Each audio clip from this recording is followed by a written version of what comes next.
Oke, teman-teman di sini siapa yang suka baca? Buku apa yang terakhir dibaca? Kita sering-sering buku.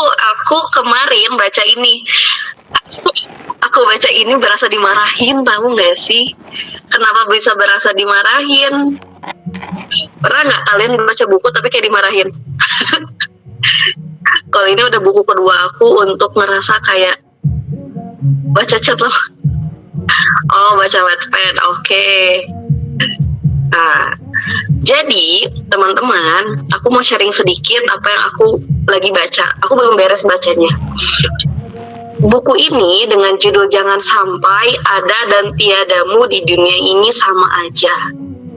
Dan buku ini yang tadi aku bilang, selama aku baca, berasa ditampar bolak-balik itu beneran. Maksudnya gini, dari judulnya, coba deh kalian bayangin.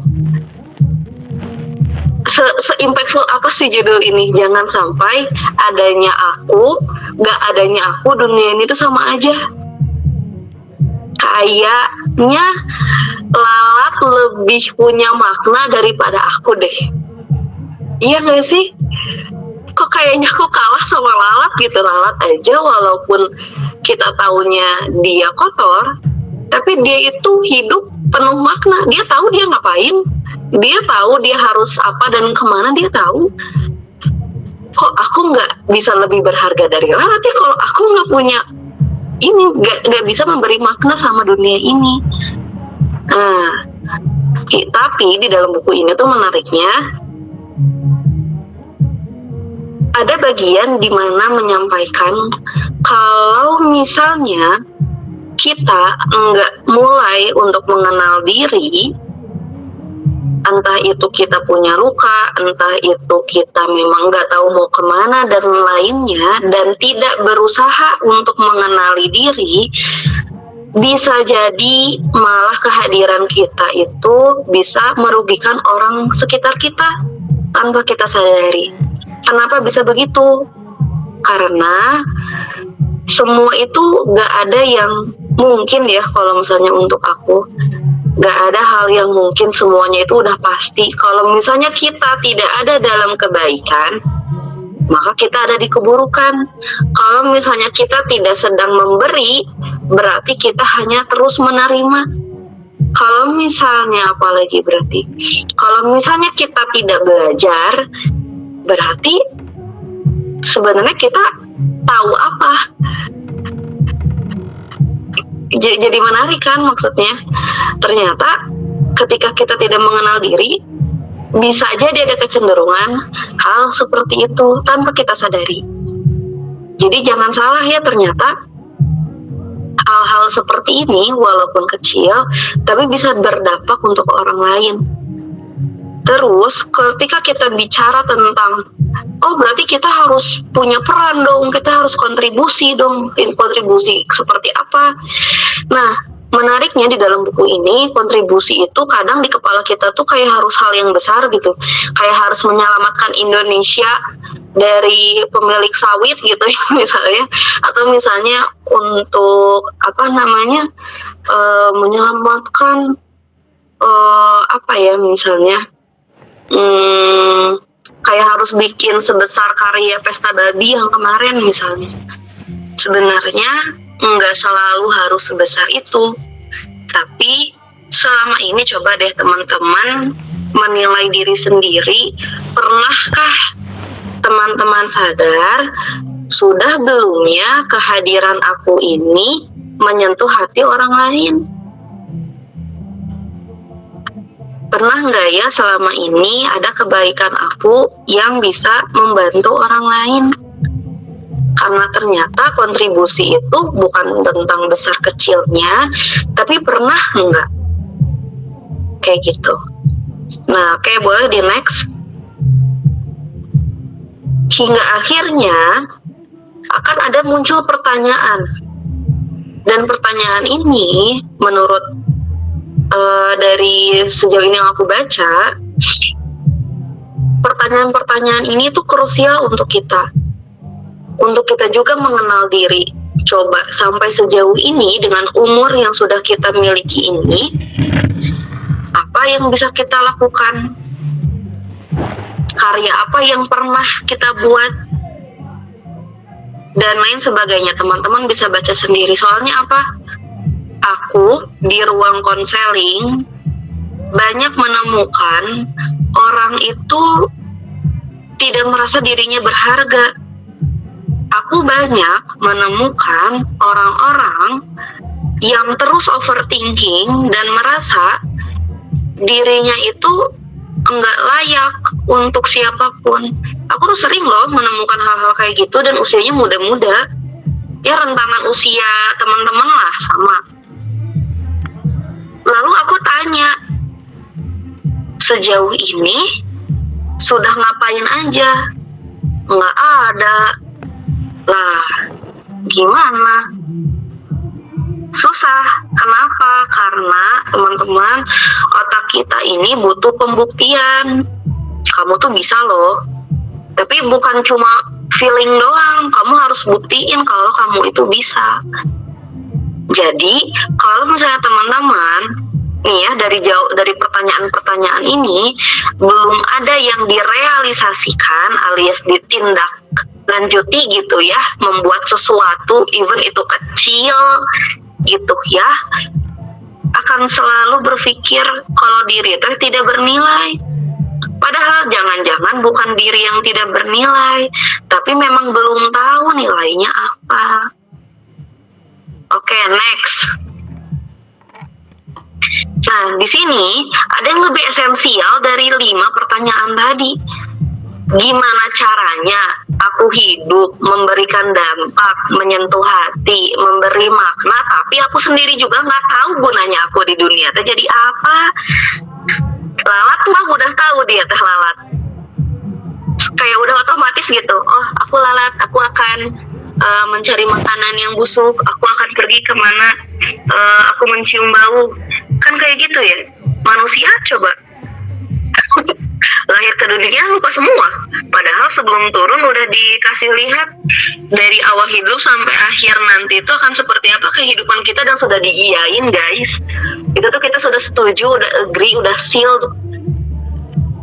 Tapi kita tuh dilahirkan dengan keadaan lupa. Kita teh apa? Kita manusia betul, tapi kamu siapa gitu? Ya nggak sih? Nah, yang kadang inilah sebenarnya memang bentuk ketakwaan kita tuh dicek itu di sini.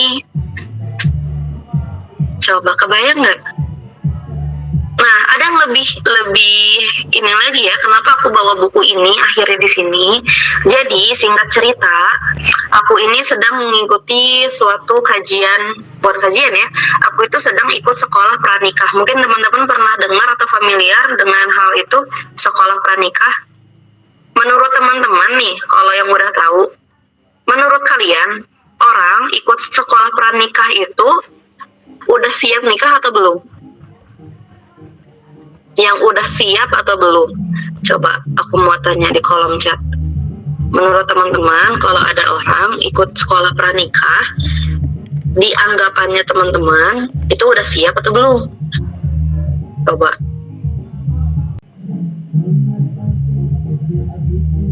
Oh, belum. Oke.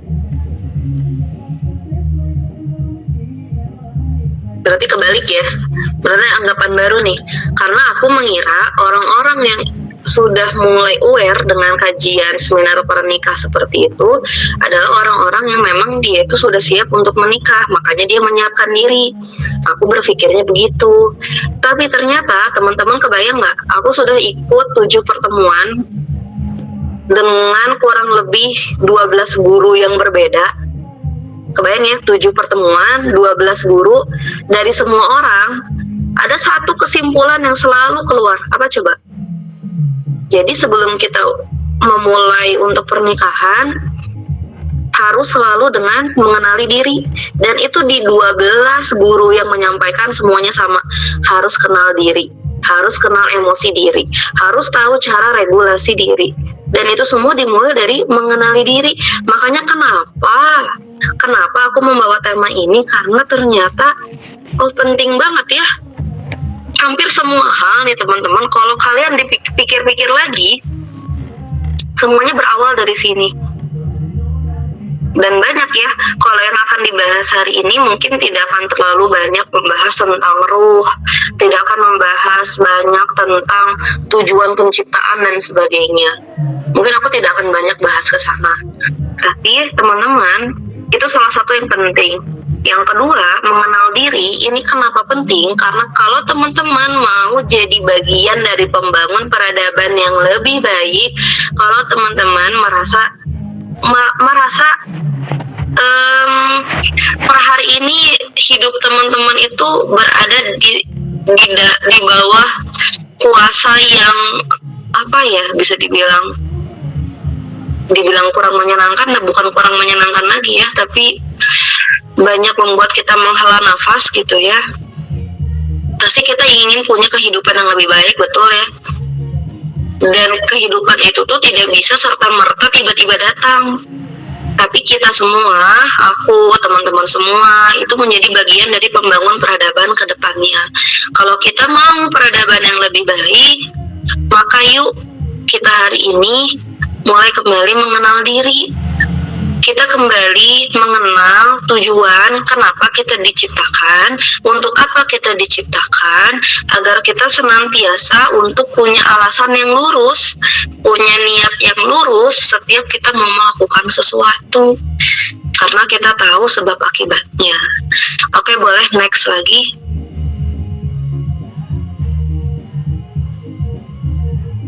Nah, di next selanjutnya, di yang slide selanjutnya, ada pertanyaan untuk teman-teman, dan aku berharap teman-teman untuk menjawab semua ya. Sejauh ini, selama teman-teman hijrah, pernah nggak ada pertanyaan, kok semenjak hijrah rasanya makin berat ya? Nah itu, betul yang itu. Coba, pernah nggak? Pernah nggak teman-teman berpikir dan merasa begitu? Selama hijrah, kok rasanya semakin berat? Boleh pakai emoticon, boleh pakai jempol. Terima kasih yang sudah kasih reaction. Pernah ya? Oke, next lagi. Apakah teman-teman sekarang kita refleksi? Apa sebenarnya yang membuat ini menjadi berat? Apakah karena memang ujiannya yang semakin berat, atau sebenarnya diri kita itu sedang dalam proses belajar penyesuaian diri dengan keinginan Allah? Coba jawabannya yang satu atau yang dua? Tanya ke diri sendiri, sejauh ini yang membuat perasaan kita jadi berat ketika dihadapi ujian itu, ujiannya yang berat atau diri kita yang belajar menyesuaikan? Artinya apa? Banyak menahan diri karena sudah tahu yang ini boleh, yang itu tidak boleh. Misalnya tahu nih, biasanya kalau usianya teman-teman ini udah tahu nggak boleh pacaran, nggak boleh itu namanya berdua-duaan sama lawan jenis kalau misalnya tidak ada keperluan. Tapi karena sudah tahu, malah biasanya tuh suka ada aja yang ngedeketin. Nah ayo, itu biasanya di umur-umur teman-teman tuh banyak yang kayak gitu. Atau misalnya tahu nggak boleh bilang ke orang tua, tapi masih aja dilakuin. Rasanya jadi berat banget. Nah, jawabannya yang ke satu atau yang kedua? Kalau misalnya teman-teman jawabnya yang kedua, boleh di next. Nah, kalau teman jawab yang kedua, maka selamat, karena sebenarnya teman-teman terpilih. Kok bisa bilang gitu? Jadi ini teman-teman, aku mengenalin salah satu gurunya guru-guru aku. Namun sayang beliau baru berpulang, kalau tidak salah di awal tahun ini. Mungkin sekitar nggak di awal tahun banget ya, kalau nggak salah lagi puasa menjelang lebaran kalau tidak salah. Jadi beliau ini namanya Syed Muhammad Naqib Alatas, salah satu profesor dan guru besar ilmuwan tentang Islamisasi. Kalau teman-teman mungkin masih awam, nggak apa-apa, tapi beliau ini benar-benar memperjuangkan segala hal itu untuk kembali kepada fitrahnya, kepada Islam. Wah, beliau keren banget lah, wah. Sedih jadinya. Jadi dalam bukunya salah satu murid beliau itu tulisannya seperti ini: ketika kita mengurangi keinginan fisik dan keperluan psikologis, maka kita akan mendapatkan kebahagiaan spiritual. Yang mana ketika teman-teman dapat kebahagiaan spiritual ini, maka teman-teman akan selamat dari jatuhnya teman-teman ke hal-hal yang akan memberikan kalian kesalahan ataupun penderitaan. Kebayang ya? Jadi kan makanya tadi aku tanya, sebenarnya yang bikin berat itu ujiannya yang berat atau kita yang banyak menahan? Pengen misalnya boros, tapi ya Allah gak boleh, aku tidak boleh boros, aku sudah terlalu banyak mengeluarkan uang misalnya. Ya Allah, aku pengen banget main nih hari ini, tapi kata ibu aku jangan, ya sudahlah aku tahan diri saja. Kan kesel, udah pasti berat. Berat gak teman-teman? Pasti berat.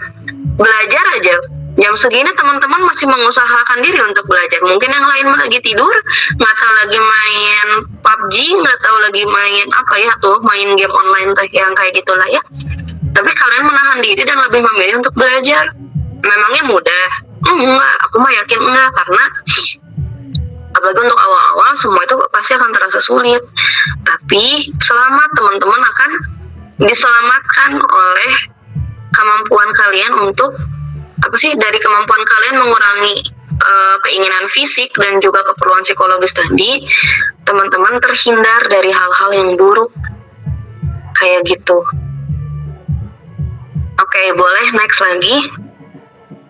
Makanya kenapa dari mengenal diri ini, teman-teman harus sadar kalau hijrah itu bukan tentang menjadi orang lain atau sekedar ikut-ikutan tren, melainkan menyadari nilai dan harga diri kita di hadapan Allah. Harga diri yang mana? Harga diri sebagai seorang muslim. Kamu harus sadar kalau betapa Allah mencintai kamu, betapa Allah itu memberikan segala ujian yang kata kita berat ini teh udah yang paling mudah, yang pasti akan bisa diselesaikan. Kalau kita ini sangat berharga, makhluk yang terpilih, punya kekuatan yang bahkan gunung-gunung aja teh gak mau dan tidak sanggup untuk menerimanya. Kebayang gak? Sekuat itu manusia teh. Sebenarnya mah kalau sadar. Makanya kenapa sadar itu penting? Karena teman-teman, di era sekarang, di era digital, kita itu selalu ngerasa kayak harus memenuhi ekspektasi orang-orang gitu. Apalagi kalau yang aktif bersosmed, harus ginilah, harus followers seginilah, harus like seginilah. Apa tuh, ngajar apa? Ya, atau nggak apa lagi ya, oh dia mah udah pencapaiannya begini, begitu. Padahal kita tuh harus sadar, kita itu harus baik itu di hadapan siapa?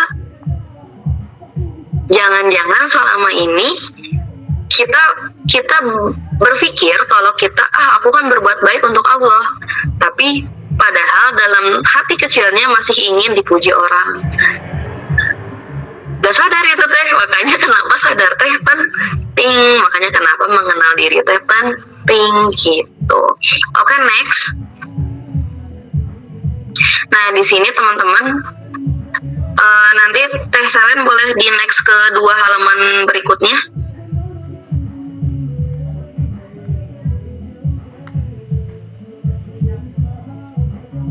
Setelah ini teman-teman, nanti untuk sesi tanya jawab, kalau misalnya ada yang mau curhat atau mau tanya juga boleh ya, silahkan. Gak apa-apa, karena memang aku selalu membuka diri untuk teman-teman yang mau curhat, untuk misalnya ada kesulitan apa, butuh apa, silahkan. Boleh di next. Jadi ikigai itu teman-teman adalah, kok itu kan dari Jepang ya, Nanti kalau misalnya ini udah di next slide itu akan ada gambar dari Ikigai-nya. Jadi Ikigai itu dari Jepang, dia sebuah konsep yang artinya tuh apa sih? Sebuah alasan untuk bangun di pagi hari. Jadi orang-orang Jepang tuh karena mereka kan workaholic ya. Jadi untuk bangun tiap pagi tuh harus punya alasan. Kenapa? Karena kalau enggak, mereka ada beberapa kasus di mana mereka itu menyembunyikan diri bahkan sampai bertahun-tahun tidak keluar kamar, dan kamarnya juga banyak sampah bertahun-tahun, pokoknya tidak keluar sama sekali, dan bahkan biasanya jendelanya juga ditutup, jadi tidak ada cahaya matahari masuk. Kebayang gak sih segelap apa itu ruangannya, dan kotor, lembab, dan lain sebagainya. Itu bisa seperti itu karena kenapa? Alasannya sederhana, aku nggak tahu untuk apa aku hidup. Tapi kalau misalnya untuk bunuh diri juga mereka enggak. Jadi ya gitu, hidup aja tapi nggak tahu buat apa. Makanya ada konsep Ikigai ini. Nah, kalau di dalam konsep Ikigai itu ada beberapa ini, atau boleh aku share screen aja nggak? Mungkin kayaknya aku bisa deh. Nah ini ya, jadi teman-teman, nih Mbak EO. Nah, ini adalah Ikigai. Ikigai itu terdiri dari 4 hal. Apa yang kamu cintai, apa yang dunia butuhkan, apa yang bisa membuat kamu dibayar, dan apa kekuatan kamu. Nah, setiap dari ini itu kan ada irisan, dan irisan dari semuanya itulah Ikigai. Jadi, kalau kita bisa menemukan semua hal yang ada di sini, maka selamat, kita sudah mendapatkan Ikigai. Nah, kita mulai dari sini, di dalam What You Love. Teman-teman, sebagai seorang muslim, kita harus bersyukur. Kenapa? Karena kita mah misinya sudah ditentukan sama Allah. Misinya kita apa di dunia ini? Ayo, tujuan penciptaan kita itu untuk apa? 2 kan? Yang satu menjadi khalifah, yang kedua beribadah. Ada nggak disuruh jadi dokter? Enggak. Ada nggak disuruh jadi influencer? Enggak. Semua bentuk profesi itu adalah ekspresi kita untuk melakukan ibadah tadi. Maksudnya apa? Gini, teman-teman, kalau misalnya, ini mungkin karena kita di Indonesia ya, tapi kalau misalnya di Barat, kayak contoh di mana ya, di Amerika, itu ada yang sebutannya itu blue collar, kerah biru, pekerja kerah biru.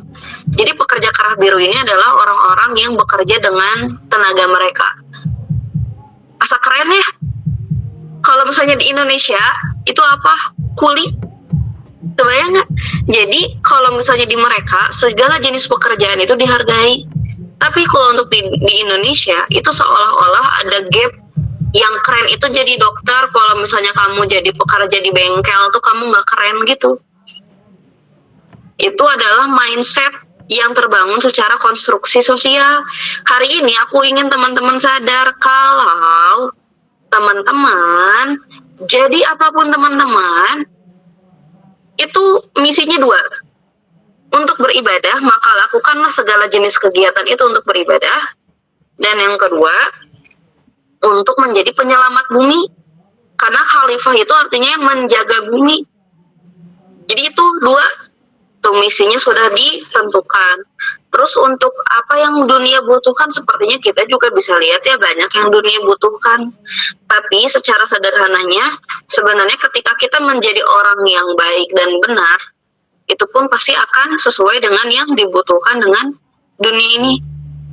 Secara sederhananya. Tapi tentu kita perlu tahu nih sekarang, di bagian your strength, nih kekuatan kamu ada di mana.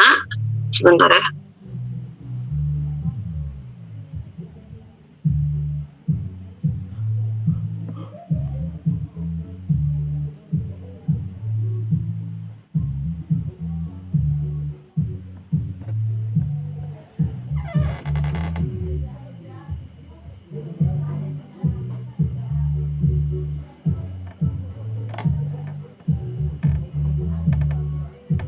Nah ya, maaf ya ada iklannya. Nah, sekarang aku mau ajak teman-teman untuk kenal kekuatannya teman-teman. Biar apa? Agar kita bisa mengenal diri seperti judul yang memang dibawakan per hari ini. Nah, di sini teman-teman silakan lihat. Di sini ada beberapa value. Value itu apa? Hal-hal yang kamu anggap penting. Kelihatan nggak ya?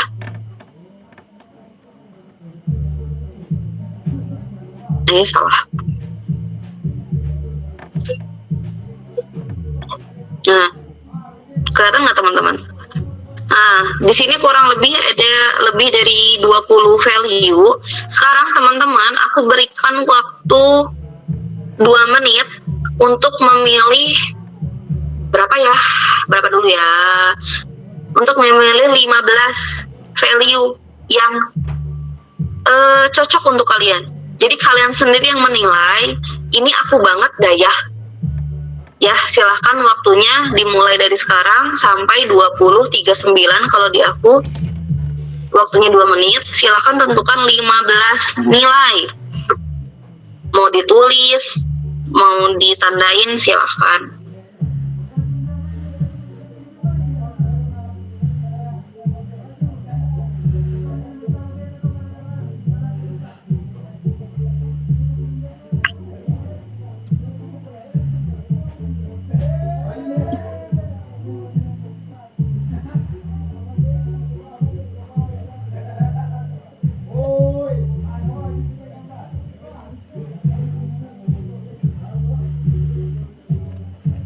Oke, silahkan dilihat dulu yang mana yang sesuai sama kondisinya teman-teman.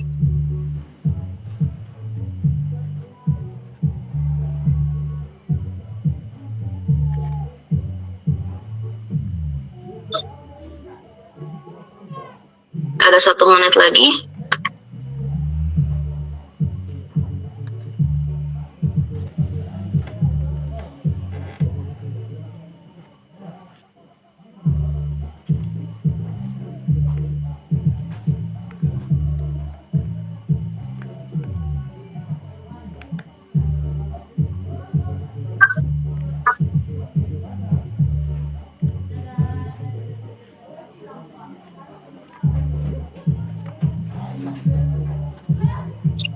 Oke, ada iklan.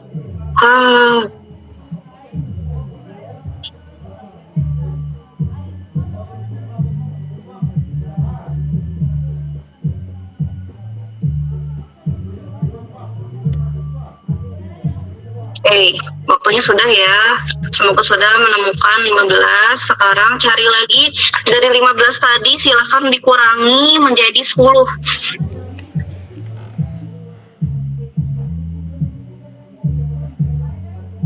Waktunya 1 menit, lebih pendek. Dari 15 tadi dikurangi jadi hanya 10. Jadi dicoret 5 tuh. Pilih 10 nilai dari 15 yang terpilih.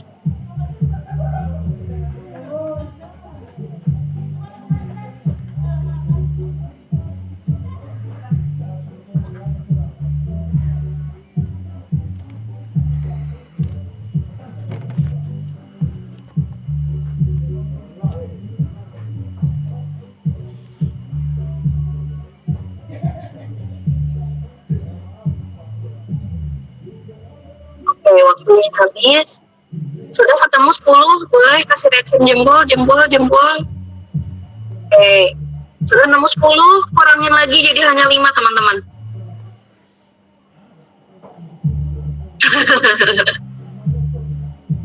Kurangin lagi, hanya 5 yang penting dari 10 tadi. Pusing. Tapi mulai pusing.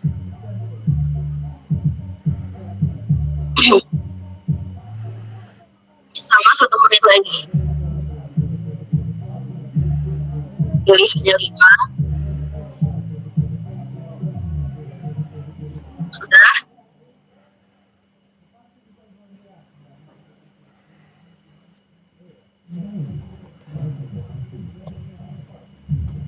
Sudah pilih 5.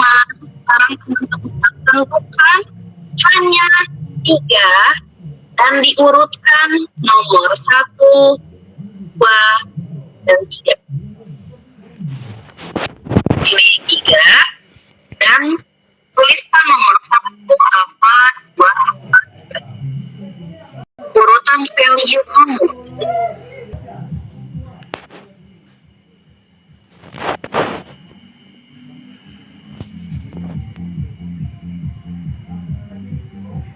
Ini siapa nih? Oh, tadi saya ketenangan, kesehatan mental, dan kelembutan. Oke. Ini udah ada 1 ya contoh. Teman-teman yang udah selesai boleh juga kirim. Tetisa, nih aku tanya Tetisa ya. Tetisa, kalau misalnya ada hal yang mengganggu ketenangannya Tetisa, apa yang akan Tetisa rasakan? Ayo, misalnya apa ketenangan teh? Yang mengganggu ketenangan banyak ya di dunia ini mah huru hara wae, soalnya huru hara aja gitu maksudnya teh. Iya, aduh aku teh lupa kebiasaan ngomong Sunda ya, aduh maaf. Jadi misal Tetisa, gimana kalau lagi anteng-antengnya ngerjain sesuatu, tiba-tiba ada perubahan mendadak dan besar. Tetisa, kalau misalnya tiba-tiba dalam satu waktu harus memikul beban yang tidak pernah terbayangkan sebelumnya, bakal gimana tuh?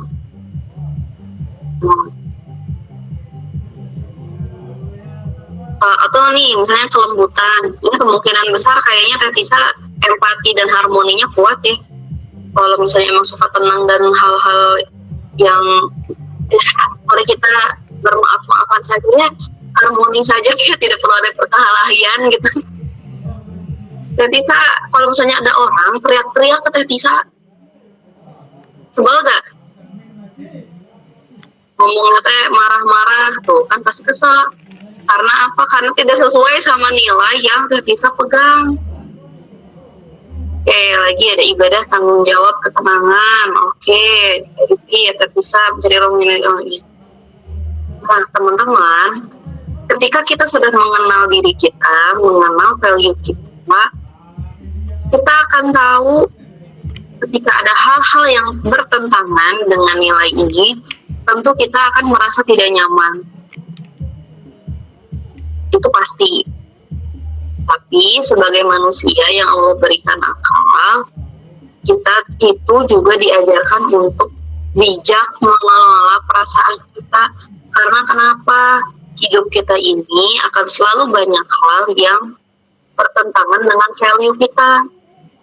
Agar apa? Agar didewasakan. Maksudnya apa? Misalnya, sebagai orang yang misalnya apa ya, aku ambil misalnya belajar nih, ada value belajar. Anggaplah aku value nomor 1 itu belajar. Maka ketika melihat sesuatu, melihat orang lain yang enggak suka belajar, atau enggak dikasih tahu yang benar itu ngeyel, atau misalnya belajarnya itu lamban, akan mungkin aku itu sebel, atau mungkin aku itu marah, dan ya malah jadi misuh-misuh sendiri. Padahal harusnya aku tahu kalau setiap orang itu perjalanannya beda-beda. Aku tidak bisa menyamakan orang dengan kecepatan belajarnya aku. Nah, itu namanya pendewasaan. Maka kita akan selalu dibenturkan yang berkebalikan dari nilai-nilai ini. Agar apa? Agar lebih fleksibel, teman-teman. Kayak gitu. Karena tahu nggak yang menariknya apa? Baru aja beberapa hari lalu, aku dalam ruang konseling itu klienku bilang, beliau itu bilang, oh dia selalu ragu sama apa yang dia omongin. Dia selalu ragu sama apa yang dia omongin. Terus dia akhirnya menyalahkan kejadian di masa lalu, di mana melihat orang terdekatnya pernah dengan bangga menyampaikan kalau berbicara bohong ataupun berlebihan itu baik di tempat kerja. Jadinya dia merasa kalau apa yang dia sampaikan itu tidak ada yang benar. Dan ketika dicek lagi, oh ternyata kakaknya ini belum paham tentang dirinya. Karena apa? Karena ada nilai-nilai yang berseberangan sama dia, dan dia baru tahu kemarin. Oh, makanya kenapa aku begini itu karena ada yang gak sesuai ya sama yang aku pegang. Dia ternyata memegang value jujur. Jadi ketika ada kejadian seperti itu, dan itu orang yang sangat dekat dengan dia, bingung dia. Harusnya kan jujur ya, kok dia nggak jujur? Nah, jadi kebingungan dia. Karena harusnya dipercaya aja sama apa yang dia rasakan. Kalau dia tuh sukanya jujur ya jujur aja gitu. Malah jadi akhirnya kebingungan sama diri sendiri. Makanya harapannya dengan teman-teman sudah memulai ini ya, kartu value ini, karena materinya udah aku berikan ke Canva, nanti teman-teman bisa buka lagi dan cek lagi value-nya teman-teman itu apa gitu ya. Jadi silakan, aku nggak merasa yang ini benar soalnya buru-buru tadi mah, silahkan, tapi memang jangan waktunya lama-lama ya. Jadi memang harus hanya 1 menit 2 menit itu udah paling lama, jangan terlalu lama. Soalnya kalau terlalu lama itu mah kalian mikir yang ideal, bukan diri kalian sendiri. Ayo. Oke, next. Iya kan sama aku ya, aku lupa. aku yang lupa. Nah, ini menulis reflektif.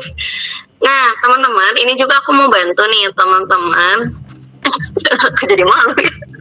Nggak apa-apa, namanya juga manusia ya.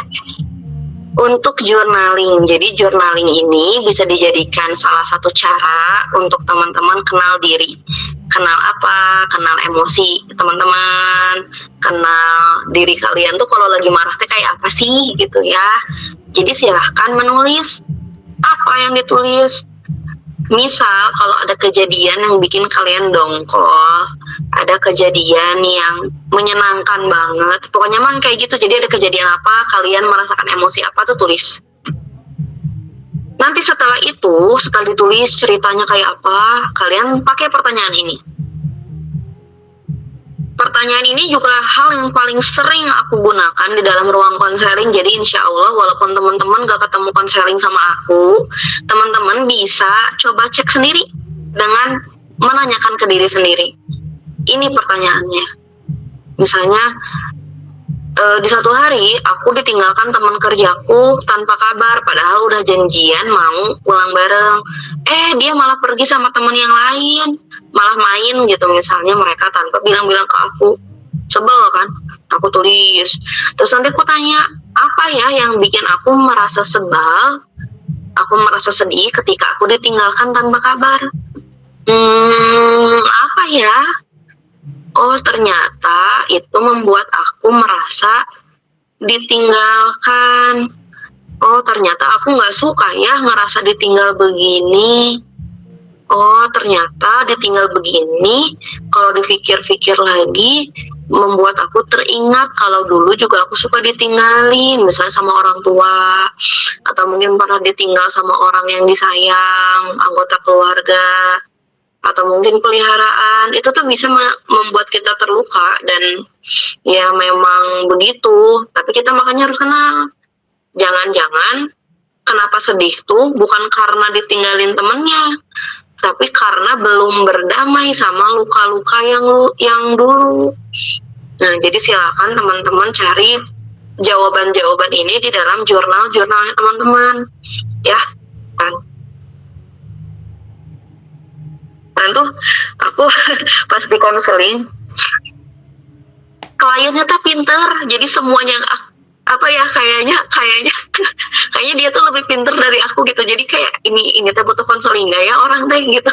Aku berpikir-pikir juga, ternyata kliennya senang belajar, suka banget belajar. Jadi dia tuh sangat mempelajari semua detail tentang diri dia, apa yang terjadi sama dia, semua podcast yang relate sama masalah dia didengerin semuanya.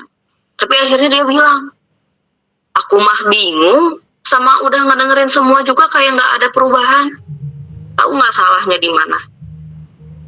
Ternyata Yang keliru itu dan yang sering dilakukan adalah kita banyak mencari masukan dari luar, entah lewat buku, lewat podcast, lewat orang lain, nanya ke orang lain, cerita ke orang lain. Pokoknya mah banyak. Semua dilakuin. Dari mana sumbernya? Dari luar. Padahal yang sedang terluka siapa? Kebayang nggak? Kayak lagi ke dokter. Yang sakitnya aku, tapi yang diperiksa misalnya teman aku, nyambung nggak? Karena sakitnya aku. Nah iya, makanya kita ini cenderung untuk mencoba memahami kondisi dengan banyak ilmu yang di luar, tapi lupa nanya ke diri sendiri. Itu yang sering kelupaan, sering dan selalu kelupaan. Kita lupa nanya ke diri sendiri. Apa yang aku rasain, emosi apa yang aku rasakan, kenapa aku begini. Jadinya apa? Beres gak sama lukanya? Enggak. Kalau misalnya terus-terusan hanya ilmu dari luar ya, bukan berarti tidak boleh, karena tentu ilmu itu aku sangat meyakini ya, semakin kita banyak belajar, semakin banyak hal kita ke depannya itu dipermudah. Semakin banyak hal dan semakin mudah untuk kita itu memahami dan bisa legowo tuh, bisa lebih mudah, bisa lebih bijak. Tapi syaratnya satu, teman-teman pun sama udah belajar sama aku gini, kalau tidak melakukan satu hal ini, maka teman-teman tidak akan ada perubahan.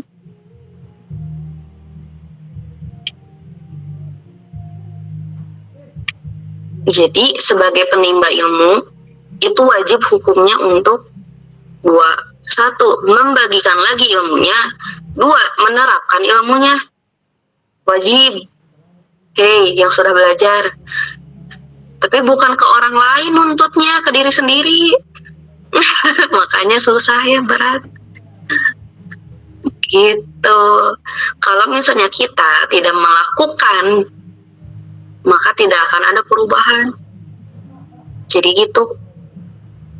Ya kalau udah belajar harus dilakukan.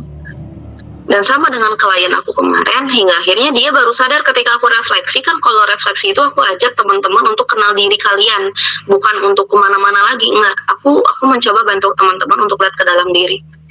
Pas udah gitu baru dia sadar, oh ini yang kemarin aku kelewat. Selama ini aku banyak nyari keluar, tapi aku lupa nanya ke diri aku sendiri. Iya, gitu. Nah itu ya kurang lebih teman-teman, kalau untuk materi mah udah segitu aja. Sama ini ada tambahan, Wan Mohnur Wan Daud ini salah satu muridnya Prof. Nakwib Alatas yang tadi aku sebutkan, dan beliau yang menuliskan buku Falsafah Islamisasi ini, karyanya Nakwib Alatas tadi. Ini menarik banget teman-teman. Jika Al-Quran terdiri daripada ayat-ayat yang disebut juga dengan tanda-tanda, bayang ya, isi Al-Quran itu tanda-tanda. Bukan suatu hal yang benar-benar isinya tuh semua tertulis, tersurat, enggak. Banyak hal tersirat di dalam Al-Quran. Maka seluruh ciptaan juga merupakan buku yang berisi tanda-tanda. Tujuannya apa? Menunjukkan bahwa Tuhan itu wujud. Seluruh ciptaan itu buku. Dirimu itu juga buku. Jadi yuk coba dikenali lagi dirinya, agar kita terus melihat keesaan dan juga kebesaran Allah yang ada dalam diri kita ini. Agar kita senantiasa untuk lebih menikmati rasa syukur yang bisa kita nikmati, yang rezeki yang bisa kita nikmati. Karena teman-teman, siapa yang tahu apakah 5 menit setelah ini aku masih bisa melihat? Aku nggak tahu. Apa yang dilakukan saraf-sarafku ini, mungkin otak aku yang menyuruhnya, tapi juga aku nggak sadar otak aku, kalau aku yang menyuruhnya kerja gitu. Nggak akan ada yang tahu apakah 5 menit dari detik ini masih bisa minum atau enggak. Nggak ada yang tahu. Gitu ya, jadi mari kita sama-sama terus melihat kebesaran Allah dari dalam diri kita, juga apa yang ada di sekitar kita. Karena mungkin dan pasti sih sebenarnya kejadian yang kita lalui ini adalah sebuah tanda yang perlu kita perhatikan. Maknanya apa ya? Nah, itu mungkin ya. Ini referensi dan itu aja kalau dari aku. Nanti kalau teman-teman mau ada pertanyaan, silahkan. Aku kembalikan lagi ke Kak Syam.